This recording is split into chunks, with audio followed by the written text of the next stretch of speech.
Hello दोस्तों, आज की इस वीडियो में आपका स्वागत है। आज हम लोग प्रश्नावली 3.1 का क्वेश्चन नंबर 2 सॉल्व करने वाले हैं। क्वेश्चन में हमसे कहा है अनुपातों A1/A2 कामा B1/B2 और C1/C2 की तुलना करके ज्ञात कीजिए कि निम्न जो समीकरण है युग्म द्वारा निरूपित रेखाएं एक बिंदु पर प्रतिच्छेद कर रही हैं कि समांतर हैं कि समपाती हैं। पर हम लोग जान ले रहे हैं कि इनका अर्थ क्या है। प्रतिच्छेदी मतलब होता है हम लोग का कि कोई पॉइंट पे काट रही है। जैसे में यहाँ पर कोई पॉइंट पर काट रही है तो इसको हम लोग सकते हैं कि प्रतिच्छेद कर रही है, किसी पॉइंट पर कट कर रही है। समांतर मतलब होता है कि पैरेलल है, दो लाइन मतलब कि पैरेलल है। क्या है, जैसे में हमें दे दिया है इक्वेशन में दे दिया है कि दो लाइन का हमें इक्वेशन दे दिया है। जैसे पहला इक्वेशन हम लोग का है, पहला इक्वेशन है, हमें पता करना है कि जो पहला इक्वेशन है दूसरा इक्वेशन, वो दोनों इक्वेशन क्या है, इस लाइन की इक्वेशन है। तो हमें पता करना है कि इन दोनों लाइन की इक्वेशन है वह पैरेलल लाइन बनाएंगी कि प्रतिच्छेद मतलब काटेंगी कि एक दिया हम लोग का समांती। समांती का मतलब होता है कि वो दोनों क्या हो, एक दूसरे के ऊपर ओवरलैप हो। जैसे में कोई एक रेखा गई उसी के ऊपर दूसरी रेखा जाए तो उसे हम लोग संपाती कहते हैं। ठीक, उसे संपाती कहते हैं। हमने देखा यहाँ पर समांतर मतलब दोनों पैरेलल ऐसी रहेंगी। और एक दिया है प्रतिच्छेद, प्रतिच्छेद मतलब किसी पॉइंट पर उसे कट करेगी, किसी पॉइंट पर क्या करेगी, टच करेगी, तो उसे हम लोग प्रतिच्छेद कहेंगे। चलिए इस क्वेश्चन को हम लोग सॉल्व करते हैं। जैसे में पहला हम लोग का दिया है, इसमें देख ले रहे हैं हम लोग का जो क्वेश्चन है 5x-4y+8 बराबर 0, 7x+6y-9 बराबर 0।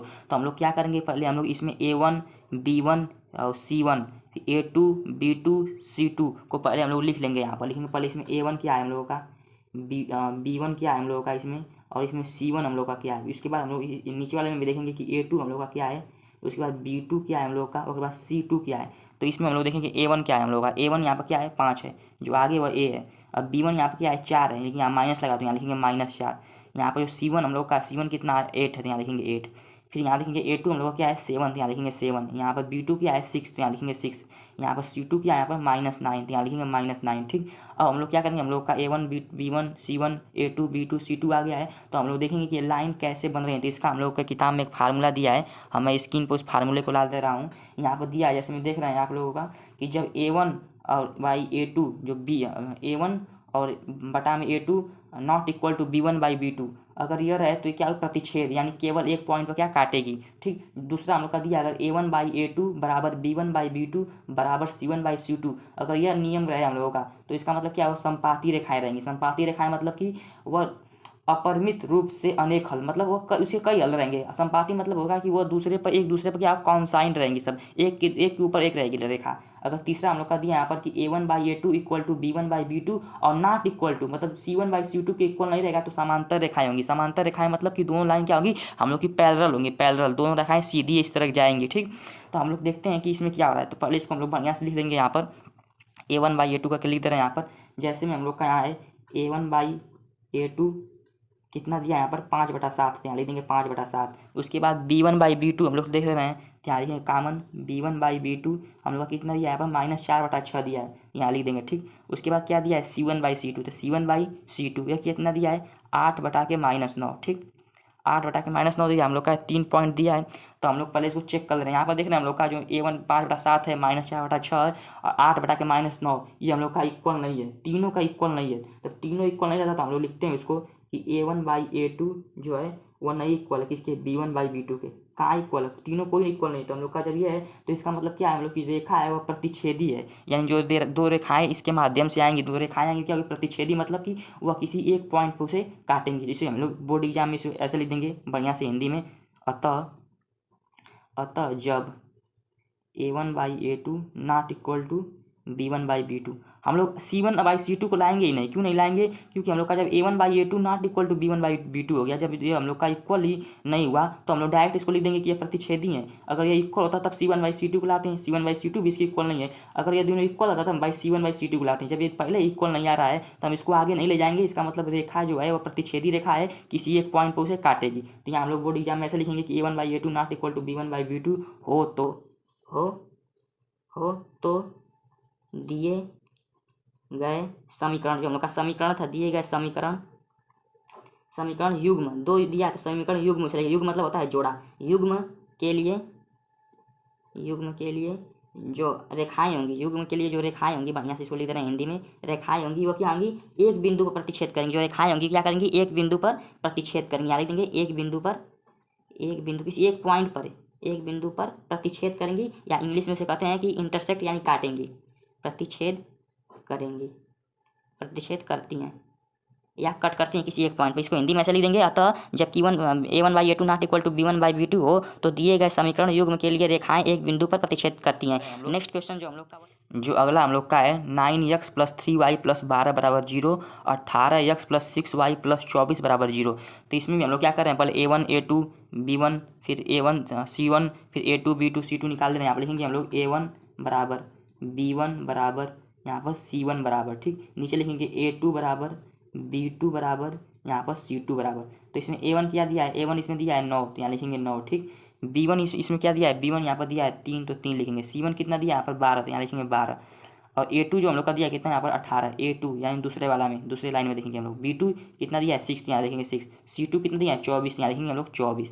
इसको ऐसे लिख लेंगे, ठीक। यहाँ पर हम लोग देख रहे हैं कि 9/18 है, 3/6 आ जाएगा, 12/24 हम लोग ये 9 से कट जाएगा, ये भी कट जाएगा, दोनों ये भी कट जाएगा। तो यहाँ पर हम लोग लिखेंगे डायरेक्ट जो हम लोग का a1/a2 आया है कितना आ जाएगा 9/18 आ जाएगा, ठीक। और जो b1/b2 आया है वो कितना आ जाएगा 3/6 आएगा। और जो c1/c2 आएगा वो कितना आएगा 12/24 आएगा। अगर हम लोग देख रहे हैं इसे तो ये क्या कट जाएगा, इसे काटेंगे तो 1/2 आ जाएगा, इसे जब काटेंगे तो यह भी 1/2 आ जाएगा, जब इसे भी काटेंगे तो 12 × 12 12 दूनी 24 यानी 1/2 आ जाएगा, ठीक। मतलब हम लोग देख रहे हैं कि तीनों की तीनों जो हम लोग की वैल्यू है सेम है, यानी हम लोग इसको ऐसे भी लिख सकते हैं कि तीनों की तीनों सेम है। यहाँ लिख देंगे a1/a2 है वो क्या है इक्वल है किसके b1/b2 के, यह किसके इक्वल है c1/c2 के, ठीक। यानी जो a1/a2 b1/b2 और c1/c2 है जो क्या है यह क्या है तीनों के तीनों इक्वल हैं। तो हम लोग यहाँ लिख सकते हैं कि तीनों इक्वल हैं, इसका मतलब क्या है कि रेखाएं जो हैं वो हमेशा क्या समपाती हैं, यानी जब तीनों इक्वल रहता है तो हम लोग क्या कहते हैं रेखाएं समपाती हैं, क्योंकि तीनों इक्वल है यहाँ पर। तो हम लोग लिख देंगे इसको डायरेक्ट ऐसे भी लिख सकते हैं कि ये कितने किसके बराबर है, दोनों 1/2 के बराबर हैं। अगर बोर्ड एग्जाम में इसे लिखना हो तो हम यहाँ बढ़िया से हिंदी में यहाँ पर लिख देंगे हम लोग कि अतः जो हम लोग का पॉइंट है अतः a1/a2 ये क्या है b1/b2 के और c1/c2 के क्या है बराबर है, ठीक। बराबर है तो समीकरण जो बराबर है तो समीकरण जो हम लोग का रेखाएं वो क्या है समपाती हैं, ये क्या है बराबर है तो रेखाएं तो दोनों समीकरण ऐसे लिख सकते हैं तो दिए गए ऐसे लिख सकते हैं तो दिए गए समीकरण युग्म मतलब जोड़ा दोनों युग्म के लिए जो रेखाएं हैं हम लोग की जो रेखाएं क्या होंगी समपाती हैं। समपाती किस लिए हैं क्योंकि तीनों पॉइंट क्या है इक्वल है, ठीक। अगर ये दो पॉइंट इक्वल नहीं रहता तो हम डायरेक्ट लिख देते हैं कि क्या होगा प्रतिच्छेद करेंगे किसी एक पॉइंट पर, लेकिन जब ये भी इक्वल है तो हम लोग आगे देखेंगे कि ये भी देखेंगे ये भी इक्वल है, तो तीनों इक्वल है इसका मतलब क्या है समपाती हैं, यानी वो क्या करेंगी लाइन यानी सेम प्लेन पर एक दूसरे को लाई करेंगे। मतलब संपाती मतलब होता है कि किसी एक ही जगह पर दो बार लाइन एक लाइन गई दोबारा लाइन गई, यानी क्या लाइन एक दूसरे के ऊपर ओवरलैप करेगी संपाती रहेगी। चलिए अगला क्वेश्चन अगला हम लोग का है यहाँ तीसरा पॉइंट लिख देंगे। यहाँ पर तीसरा पॉइंट जो हम लोग का है क्या है 6x - 3y + 10 = 0, 2x - y + 9 = 0। तो हम लोग इसमें भी क्या करेंगे पहले a1 a2 निकाल लेंगे। यहाँ पर a1 b1 c1 यहाँ पर a2 b2 यहाँ पर लिख देंगे हम लोग c2। तो a1 क्या है यहाँ पर 6 तो 6 लिख देंगे। b1 कितना यहाँ पर 3 है लेकिन आगे माइनस है तो माइनस को लिखेंगे -3। c1 क्या यहाँ पर 10 तो 10 लिख देंगे। यहाँ पर a2 क्या है 2 तो 2 लिख देंगे। b2 क्या है यहाँ पर y है तो y के आगे एक छिपा रहता है, जानते हैं किसी भी संख्या के आगे एक छिपा रहता है यानी क्या हो जाएगा -1 क्योंकि माइनस आ गया। और c2 कितना है 9 तो यहाँ लिख देंगे 9। अब चेक करेंगे हम लोग कि यह क्या हो रही है रेखाएं कैसी मतलब दूसरे से हो रही है। यहाँ लिखेंगे डायरेक्ट हम लोग a1/a2 बराबर 6/2 कामा b1/b2 क्या होगा -3/-1। अब c1/c2 वह कितनी आ रही है 10/9।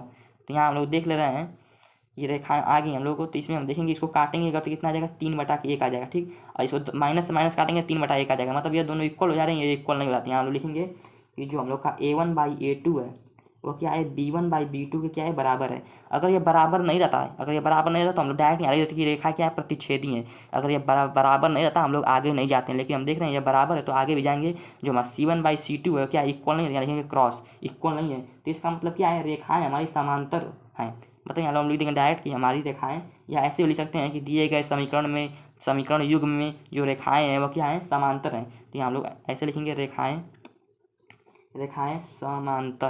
समांतर मतलब पैरेलल होता है, क्योंकि क्या है ये दोनों इक्वल आ गया। पैरेलल मतलब होता है कि ऐसे एक रेखा है, एक ऐसे रेखा है। जो रेखा है वो अनंत समय ये हमेशा ऐसे रही। पैरेलल मतलब दूसरे को कभी काटेगी नहीं, पैरेलल रहेगी मतलब उसको कहते हैं समांतर। आशा करते हैं आपको यह वीडियो समझ में आ गया होगा। नेक्स्ट क्वेश्चन हम लोग अगले वीडियो में देखेंगे। तब तक के लिए धन्यवाद। अगर आपको यह वीडियो अच्छा लगा हो तो चैनल को लाइक करें, सब्सक्राइब करें। धन्यवाद।